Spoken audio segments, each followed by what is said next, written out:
Malungkot na balita, patay ang isang babaeng sinasabing may kapansanan sa pag-iisip nang siya'y matrap o maipit sa nasusunog nilang bahay sa Valenzuela kanina. Nakatutok si Chino Gaston.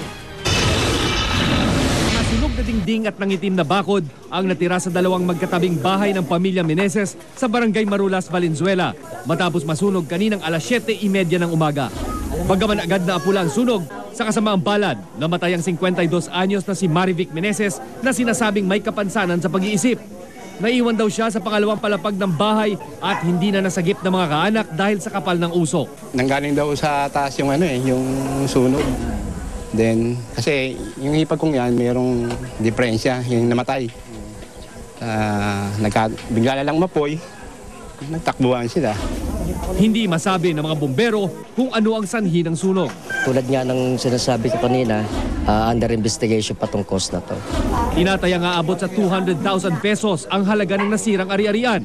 Laking pasalamat naman ng ilang residente sa lugar na hindi nadamay ang kanilang mga bahay. Chino Gaston, nakatutok, 24 oras.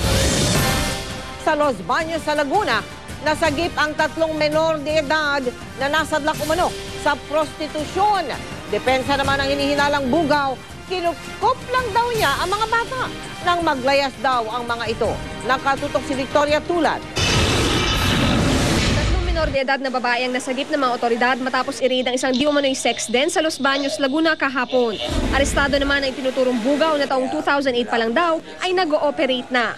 Nakatanggap kami ng impormasyon sa isang concerned citizen na meron ngang prostitution din doon sa Umali Subdivision sa Barangay Batong Malaki.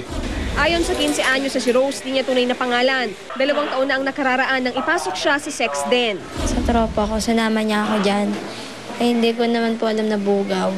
Sabi ko, hindi ako nagkaganon. Nagsalita na siya na minura niya na ako, tapos salita siya, nasasaktan niya ako. Dahil sa takot na masaktan, hindi na rin daw nagtangka si Cathy na tumakas. Kwento pa nito, inabuso rin daw sila ng bugaw mismo. Paglasing po yan, mamanyak po sa amin, mumura-murahin po kami. Depensa naman ng suspect. Wala po silang tutulugan, walang kakainan kasi po mga naglayas yan eh. Ako po'y kumukup lang sa kanila at awang-awa po ako. Gayunman, kumbinsido ang mga pulis sa kasalanan ng suspect lalo na't ito raw mismo ang nakausap at nagpapasok sa kanilang police asset sa loob ng bahay. Naharap sa reklamong human trafficking ang nagbugaw sa mga minor de edad, habang ito turn over naman sa DSWD ang mga bata. Kapansin-pansin daw na ang karaniwang nabibiktima ng prostitusyon ay mga bata. Kaya paalala ng otoridad sa mga magulang, Lagi nilang i-guide yung kanilang mga anak. Bigyan kasi nila na dapat ng magandang future yung mga bata. Victoria Tulad, nakatutok, 24 oras.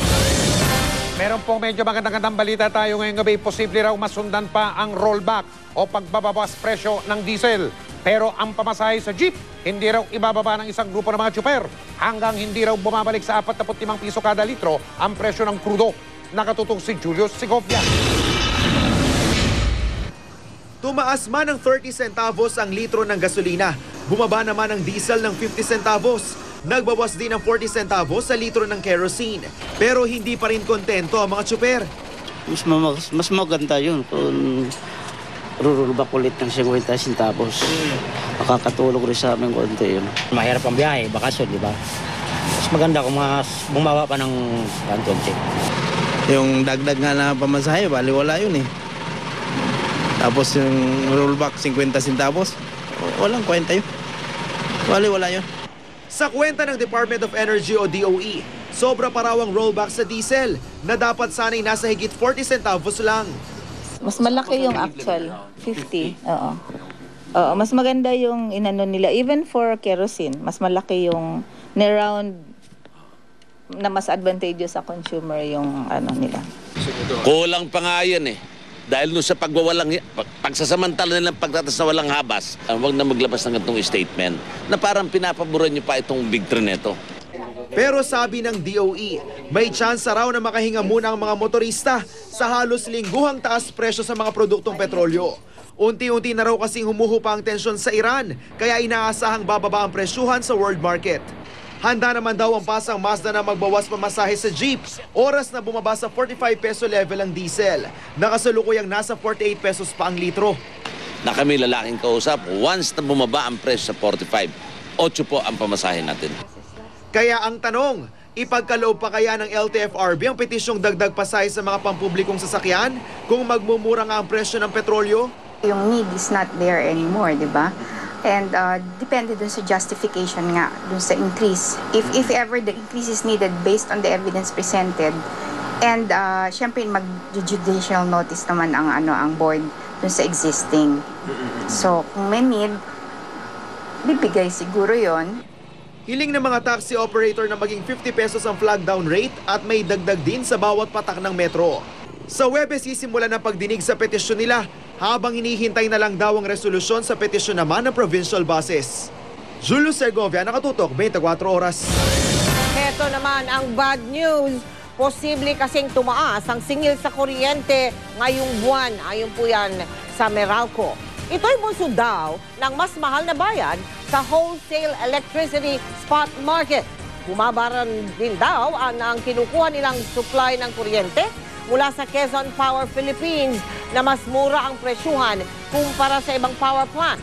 Karaniwan na raw tumataas ang generation charge tuwing tag-init, kung kailan mas madalas nagagamit ang mga appliance gaya na lang ng ventilador. Sa ngayon, hindi pa naglalabas ng eksaktong computation ng dagdag singil ang Meralco. Naniniwala ang kampo ng negosyanteng si Ginoong Bobby Aguirre na siya ang tunay na puntirya ng mga sumalakay sa kanyang bahay at pumatay ng 3 niyang tauhan nitong Sabado. Hindi pa matukoy sa ngayon kung sino ang mga sospek.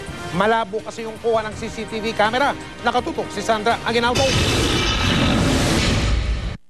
Hawak ngayon ng Las Piñas Police ang CCTV video na kuha noong gabing salakay ng 10 kalalakihan ang bahay ng negosyanteng si Albert Bobby Aguirre sa BF Homes, Las Piñas. Unang dumating ang 2 kotse, kasunod ang isang motorsiklo at isang taxi. Maya-maya pa, tumutok ang motorsiklo at taxi sa gate at nagbukas ito. Pumasok pa nga ang motorsiklo at taxi sa gate pero maya-maya, dali-daling lumabas ang taxi. Saglit pa at kumaripas na rin ang takbo ang iba pang lalaking pumasok sa gate. Parang naging security arrangement nila. Pag may bumusina, pinubuksan yung pinubuksan yung gate. So ganun yung naging nila. May bumusina. So sabi ni Fernan, bumusina, tumayo yung guard, pumunta sa gate, binuksan, yan narinig na yung putok. Tumangging humarap sa amin si Aguirre pero iniabot sa amin ng isang written statement. Nagpasalamat si Aguirre na hindi siya nasaktan nang pasukin ng 10 lalaki ang kanyang bahay Sabado ng gabi. Pero nalulungkot daw siya na 3 sa kanyang mga tauhan ay walang awang pinatay. Nangako si Aguirre na tutulungan ang kanilang pamilya. Umaasa raw siyang malulutas ng mga otoridad ang kaso. Ayon sa Las Piñas Police, ilan sa anggulong tinitingnan nila ang posibleng away ng mga security guard. Tiniyak naman ng pulisya, hindi nila babaliwalain ang posibleng kaugnayan ng insidente sa kaso ng Bangko Pilipino. Matatandang ipinasara ng Bangko Sentral ng Pilipinas ang Bangko Filipino dahil higit umano ang liabilities nito kesa sa assets. Nanalo sa korte ang Bangko Filipino at iniutos pa nga ng Court of Appeal sa BSP na bigyan ito ng 41 billion financial assistance para muling makapagbukas. Nag-file ng motion for reconsideration ang Bangko Sentral at nakabinbin ito ngayon. Mas naniniwala ang kampo ni Aguirre na may kinalaman sa kasong ito ang pag-atake sa kanyang bahay. Tingin nila si Aguirre ang target at hindi ang kanyang mga security guard.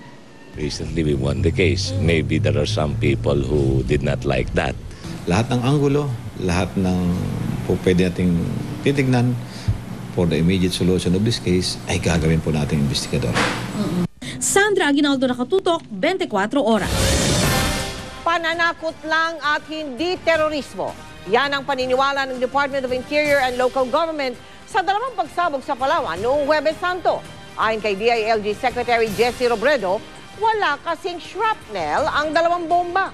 Sa kabila nito, 3 ang sugatan sa magkahiwalay na pagsabog. Hindi naman niaalis ang DILG ang posibilidad na may kinalaman ito sa politika. Pero itinanggi ng kampo ni dating Palawan Governor Joel Reyes na may kinalaman siya sa pagsabog gaya ng pagdadawit ni Puerto Princesa Mayor Edward Hagedorn. Hindi rin daw totoo na tauhan ng kanyang misis na si Vice Governor Fems Reyes ang nahuling suspect na si Hia Hasan. Ayon naman kay Robredo, hindi nila sinasantabi ang iba pang anggulo. Anggulo ng politika nandyan. Subalit dahil naiso natin sigurado na hindi na mauulit, siguruhin lang po natin kung ano talaga yung kaalaman at responsibilidad ni Ginoong Hasan.